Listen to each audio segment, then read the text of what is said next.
আগামীকালে বিধানসভায় ইউসিসি বিল পেশের কথা, চলছে রাজনীতির তরজাও।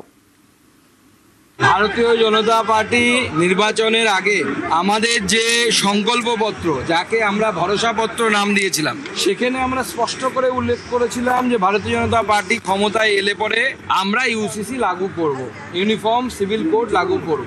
তো সবাই জনতা আমাদেরকে বসিয়েছে ক্ষমতায়, আমরা যা যা লিখেছিলাম তা আমরা পূরণ করব বলে আমরা এক এক করে সব পূরণ করছি। স্বাভাবিকভাবে ইউসিসিও হবে, এবং ইউসিসির যে বিষয়টি মূলত ভারতবর্ষের সংবিধানের যে মূল যে আত্মা তার মধ্যেই আছে। সেখানে স্পষ্ট করে বলছে ভারতের সংবিধান জাতি ধর্ম বর্ণ নির্বিশেষে সকল তার যে অধিবাসী অর্থাৎ সিটিজেন তাদের প্রতি সমান আচরণ করবে। তো সেটাই হচ্ছে।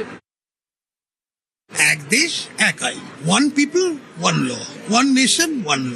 এটা নিয়েই আমরা চিরকাল আমরা ভারতীয় জনতা পার্টি, এটা আমাদের সব ম্যানিফেস্টোতে ছিল, সেটারই একটা আংশিক রিফ্লেকশন পশ্চিমবঙ্গে আসছে। আর বিস্তারিতভাবে এর যে কোনো প্রভিশনে কি কি আছে, কোনটা বিতর্কিত আর কোনটা নাম কাওয়াস্তে বিতর্কিত, সেগুলো দেখা যাবে সেদিন।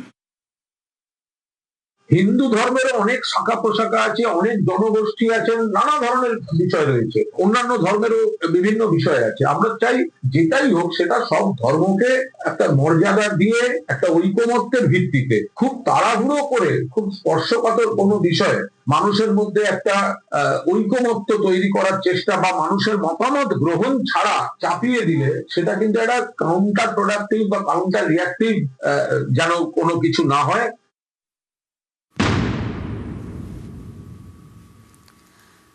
কলকাতায় পাওয়ার লাঞ্চে কি রাজ্যকে পাওয়ারফুল করার রোডম্যাপ?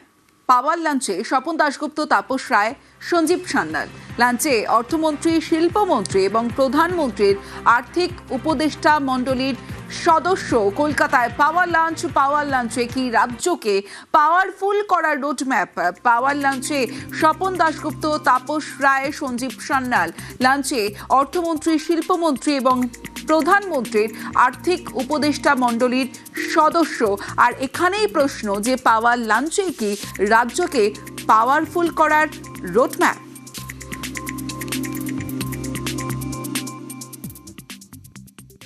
ছবিটা, এটা অনেকটা অনেক কিছু অর্থ এই ছবিটা ক্যারি করে, যে পশ্চিমবঙ্গের অর্থমন্ত্রী, পশ্চিমবঙ্গের শিল্পমন্ত্রী এবং প্রধানমন্ত্রীর যিনি অর্থনৈতিক উপদেষ্টা মণ্ডলীর খুব গুরুত্বপূর্ণ যার ভূমিকা রয়েছে, তারা তিনজন দক্ষিণ কলকাতার একটি রেস্তোরাঁতে তারা তিনজন আজকে দুপুরবেলা লাঞ্চ করেন। বাংলার যে অগ্রগতি, যে যা নিয়ে এখন সবাই চিন্তিত এবং কেন্দ্র রাজ্য তারা সবাই একসাথে মিলে যেরকম এই রাস্তাটাকে আগে নিয়ে যেতে চাইছে, যে দুপুরবেলার এই যে পাওয়ার লাঞ্চ, অর্থাৎ এই যে তাদের একসঙ্গে খাওয়া দাওয়া, তাতে এই বিষয় নিয়ে অবশ্যই আলোচনা হয়েছে, যেটা আমরা জানতে পারছি সূত্রের মারফতে। দুদিন ধরে সঞ্জীব সান্যাল তিনিও কলকাতায় আছেন, তিনিও নানান রকমের সাজেশন দিচ্ছেন এবং কিভাবে বাংলাকে এগিয়ে নিয়ে যাওয়া যায়। স্বপন দাশগুপ্ত, তাপস রায়, ওনারা তিনজন বেশ কয়েকবার তাদের মধ্যে বৈঠক হয়েছে। আর এই ছবি কিন্তু পশ্চিমবঙ্গের মানুষের জন্য একটা খুব পজিটিভ বার্তা দিচ্ছে, আর তাই এটা পাওয়ার লাঞ্চের থেকে কিছু অংশে কম নয়। শুভেন্দু, শ্রমিক, সুকান্তর ক্লাসরুমে বিধায়করা এমএলএদের আচরণবিধি ও কার্যপদ্ধতি শেখালেন নেতারা। বিধায়কদের কথা কম কাজ বেশির বার্তা। আমরা বারবার দেখেছি যে রাজ্যে পালা বদলের পর মুখ্যমন্ত্রী শুভেন্দু অধিকারী বারবার বলেছেন কথা কম কাজ বেশি। মঙ্গলবার নিউ টাউনের কনভেনশন সেন্টারে বিধায়কদের বার্তা এবং বার্তা দেন মুখ্যমন্ত্রী, বিজেপি রাজ্য নেতৃত্ব এবং কেন্দ্রীয় পর্যবেক্ষকদের। নিজের এলাকায় অফিস খুলতে হবে, অভিযোগ শুনতে হবে। অফিস খোলার পাশাপাশি বিধায়কদের অফিসের নাম হবে সেবা কেন্দ্র। নম্র ভদ্র হতে হবে, সাধারণ মানুষের অভিযোগ শুনতে আলাদা অফিস, জনসংযোগ বাড়াতে হবে, নম্র ভদ্র হতে হবে, ভরসা জোগাতে তৎপর হতে হবে। পুরো ভোটের আগে জনসমর্থনে নজর, জমি শক্ত করতে মন্ত্রীদের জেলাভিত্তিক দায়িত্ব, সরকারের পাশাপাশি সংগঠন বিস্তারের কাজে নজর।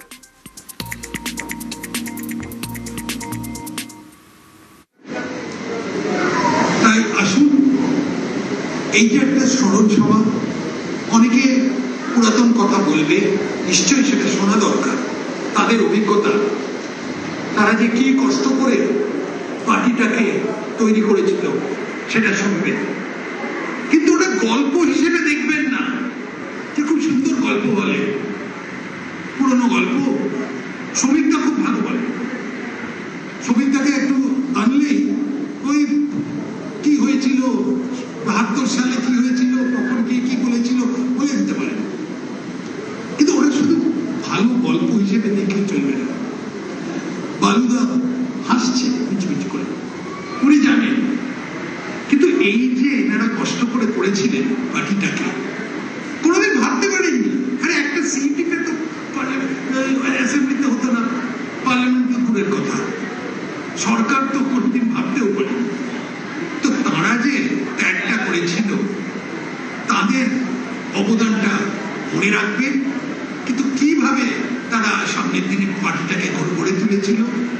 আমরা যে হিন্দু ঐক্য কথা বলছি, হিন্দুরা যে আমাদের বিশ্বাস করছে, সেটা তো জাস্ট বললেই বিশ্বাস করে না, এর একটা ইতিহাসও আছে। সেই ইতিহাসটা কিরম ভাবে তৈরি হয়েছিল, সেই আস্থাটা কিরম ভাবে, সেই বিশ্বাসটা কিরম ভাবে তৈরি হয়েছিল, সেই কথাগুলো এই গল্পগুলোর মধ্যে থেকে বোঝা যাবে। তাই আপনারা শুনুন এদের অভিজ্ঞতাটা। আমরা তো নতুন, এখন একটা নতুন ইনিংস আরম্ভ করেছি,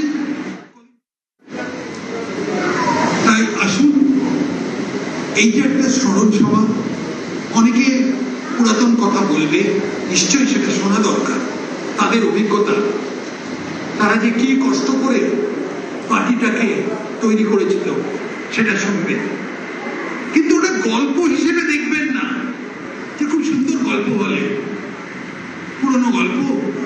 শ্রমিকটা খুব ভালো বলে, শ্রমিকটাকে একটু আনলেই ওই কি হয়েছিল 72 সালে কি হয়েছিল, তখন কি কি বলেছিল বলে দিতে পারেন, কিন্তু ওরা শুধু ভালো গল্প হিসেবে দেখে চলবে না। বালুদা হাসছে মিচু মিচু করে, উনি জানেন, কিন্তু এই যে এনারা কষ্ট করে করেছিলেন পার্টিটাকে, কোনোদিন ভাবতে পারেননি। আরে একটা সিট তো অ্যাসেম্বলিতে হতো না, পার্লামেন্ট তো দূরের কথা, সরকার তো কোনোদিন ভাবতেও পারেনি।